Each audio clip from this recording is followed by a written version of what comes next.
हमारे भारतीय अध्यात्म में जब भी अध्यात्म की बात होती है तो शिव का ही नाम आता है। ये आदि, ये अंत, ये आकाश, ये धरती सभी शिव हैं। हमारे साधु, उपनिषद, ऋषि मुनि और ग्रंथों में भगवान शिव का कल्याण स्वरूप का उल्लेख जनमानस में फैलाव हुआ। महादेव के रूप में, महाकाल के रूप में, महामृत्युंजय के रूप में, शिव के रूप में, महेश्वर के रूप में। उनकी पूजा अर्चना से हमारे और आपके जीवन की तमाम मनोकामनाएं पूरा हुआ। वही साधु और संतों और उपनिषदों में भगवान शिव गुरु के रूप में सदाशिव, दक्षिणामूर्ति और पंचानन का भी उल्लेख मिला, लेकिन जनमानस में इसका फैलाव नहीं के बराबर हुआ।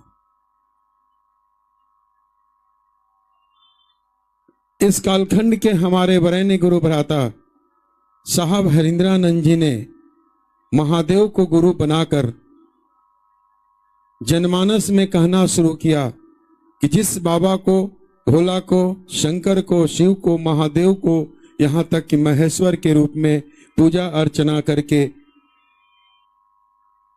तुम बेटा ले लेते हो, धन ले लेते हो, सुख सुविधा ले लेते हो, अपने जीवन की तमाम मनोकामनाएं पूर्ण कर लेते हो, वही महादेव हमारे और आपके गुरु भी हैं। जीवन में हमको और आपको हमारे पूर्वजों ने भी कहा कि अगर जीवन में अगर कुछ पाना है, जीवन के इस रास्ता में, अगर आध्यात्मिक रास्ता में हमको आपको चलना है तो अपने जीवन में गुरु बनाना पड़ता है। आप सभी, हम लोग किसी को बताते हैं कि भैया शिव को गुरु बना लीजिए, तो कुछ लोग कहते हैं कि हम तो गुरुमुख हो चुके हैं, हम फलाने के शिष्य हैं, हमारे फलाना गुरु हैं, हमारे खानदान गुरु हैं। लेकिन हम और आप गुरु बनाते क्यों हैं? हमारा आपका गुरु का दायित्व क्या होता है? हम लोगों ने समाज में यही जाना है कि हमारे पूर्वजों ने यही कहा कि फलाना को तुम गुरु बनाओ, और गुरु कहते हैं कि तुम मुझ पर श्रद्धा और समर्पण करो, हम तुमको परमात्मा से जोड़ देंगे। लेकिन साहब ने कहा कि गुरु सिर्फ ज्ञान नहीं देते हैं, गुरु अपने शिष्य को जीने की कला सिखाते हैं, गुरु अपने शिष्य को भोग और मोक्ष देते हैं। गुरु ही बताएंगे कि शिवलिंग पे पूजा कैसे होती है, गुरु बताएंगे अन्य देवी देवताओं की पूजा कैसे होती है।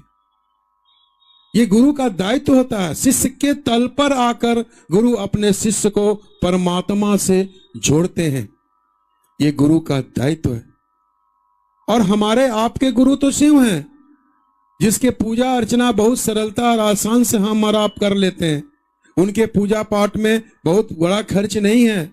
एक लोटा जल, भांग और धतूर, बेलपत्र चढ़ा के उनसे हम अपने जीवन की तमाम मनोकामनाएं ले सकते हैं। तो साहब ने कहा कि अरे उस महादेव को अपना बना लो ना, उस महादेव से जुड़ तो जाओ, उस महादेव से रिश्ता कायम कर लो, वह महादेव याद रहे। उसके लिए साहब ने हमको और आपको 3 सूत्र दिए हैं, जिसमें पहला सूत्र है कि अपने गुरु से दया मांगना। उन्होंने लिखा है, उन्होंने कहा है कि हे शिव, आप मेरे गुरु हैं, मैं आपका शिष्य हूं, मुझ शिष्य पर दया करें। हम और आप अक्सर पहला सूत्र में यही कहते हैं, लेकिन साहब ने कहा, और साहब ने क्या लिखा है इसको हम और आप नहीं समझे। साहब यहां लिख रहे हैं कि हे शिव, आप मेरे गुरु हैं, मैं आपका शिष्य हूं, मुझ शिष्य पर दया करें। मेरा मन समझ जाए कि आप मेरे हैं, इसके लिए दया करिए। और जैसे ही आपका मन उस महादेव को अपना समझेगा, अब आपको लगेगा कि हम अपने गुरु के लिए क्या करें। जैसे ही आप अपने बेटा और अपने पत्नी, अपने घर, अपने परिवार के प्रति आपको लगता है कि यह मेरा है, अब आपको उसके लिए परवाह होने लगेगा। और हम और आप इस जिंदगी में अपने जीवन में जो भी काम होता है हम अपने परिवार के लिए करते हैं, उसके लिए परवाह करते हैं। ठीक वहीं पर इसी जगह वही बात है, जैसे आपका मन उस महादेव को अपना समझने लगेगा, आपके आचरण, आपके बोली, आपके व्यवहार में परिवर्तन होने लगेगा। आपको लगेगा कि हम ऐसा कोई काम नहीं करें जिससे मेरे महादेव पर अंगुली उठे। आप चाहेंगे कि मेरा महादेव एक एक व्यक्ति का गुरु हो जाए। साहब ने जब महादेव को गुरु बनाया, उनको लगा कि यह महादेव सिर्फ नाम का गुरु नहीं है, काम का गुरु है, क्यों नहीं लोगों के बीच में इस बात को कहा जाए। और साहब ने एक एक व्यक्ति का जुड़ने का संकल्प लिया और आज किए। आज तक तो हम और आप उस महादेव को क्या समझते थे? यही ना समझते थे। अपने घर में, अपने आंगन में तुलसी के पेड़ के नीचे एक छोटा सा शिवलिंग रखते थे।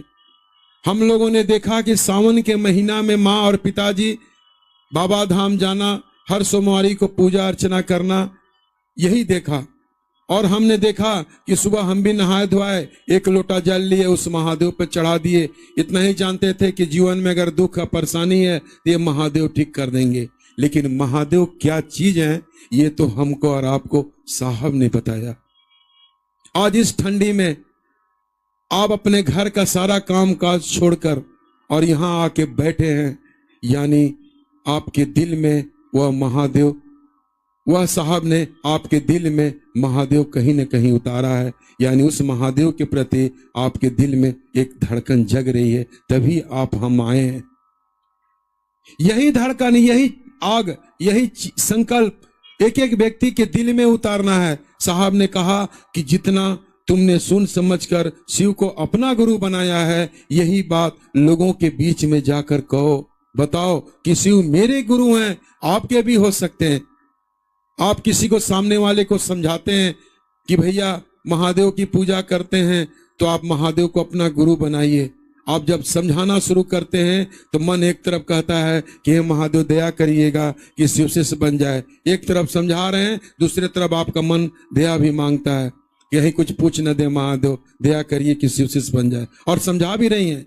और समझाने के दरमियान सामने वाला भी व्यक्ति शिव का शिष्य बनता है और आप भी समझते हैं।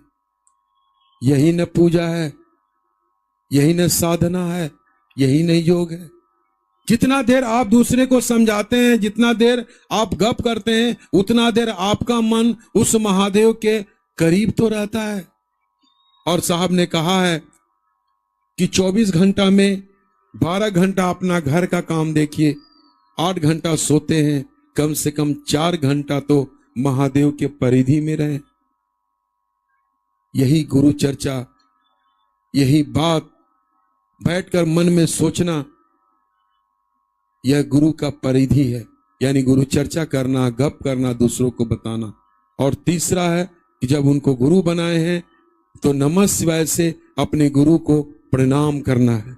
जब मौका मिले, हम आप खेती बाड़ी वाले आदमी हैं, अभी खेत में काम है, खेती में बैठे हुए हैं, याद आ गए महादेव, सांस के माध्यम से कम 11 बार महादेव को प्रणाम कर लिए। फिर मन को छोड़ दीजिए, मन इधर उधर घूमे, फिर मन को खींच के लाइए और फिर महादेव को प्रणाम करिए टुकड़े टुकड़े में। दूसरा उन्होंने कहा कि 24 घंटा में एक माला यानी 108 दाना का मन ही मन भावजनित अपने गुरु शिव को प्रणाम करिए। यही 3 सूत्र है जो हमको और आपको उस महादेव से जुड़ेंगे, हम और आप शिव का शिष्य बनेंगे। साहब ने कहा कि शिव शिष्य बनने के लिए भी 3 सूत्र है और शिव शिष्य बनने के बाद भी हमको आपको 3 सूत्र करना है।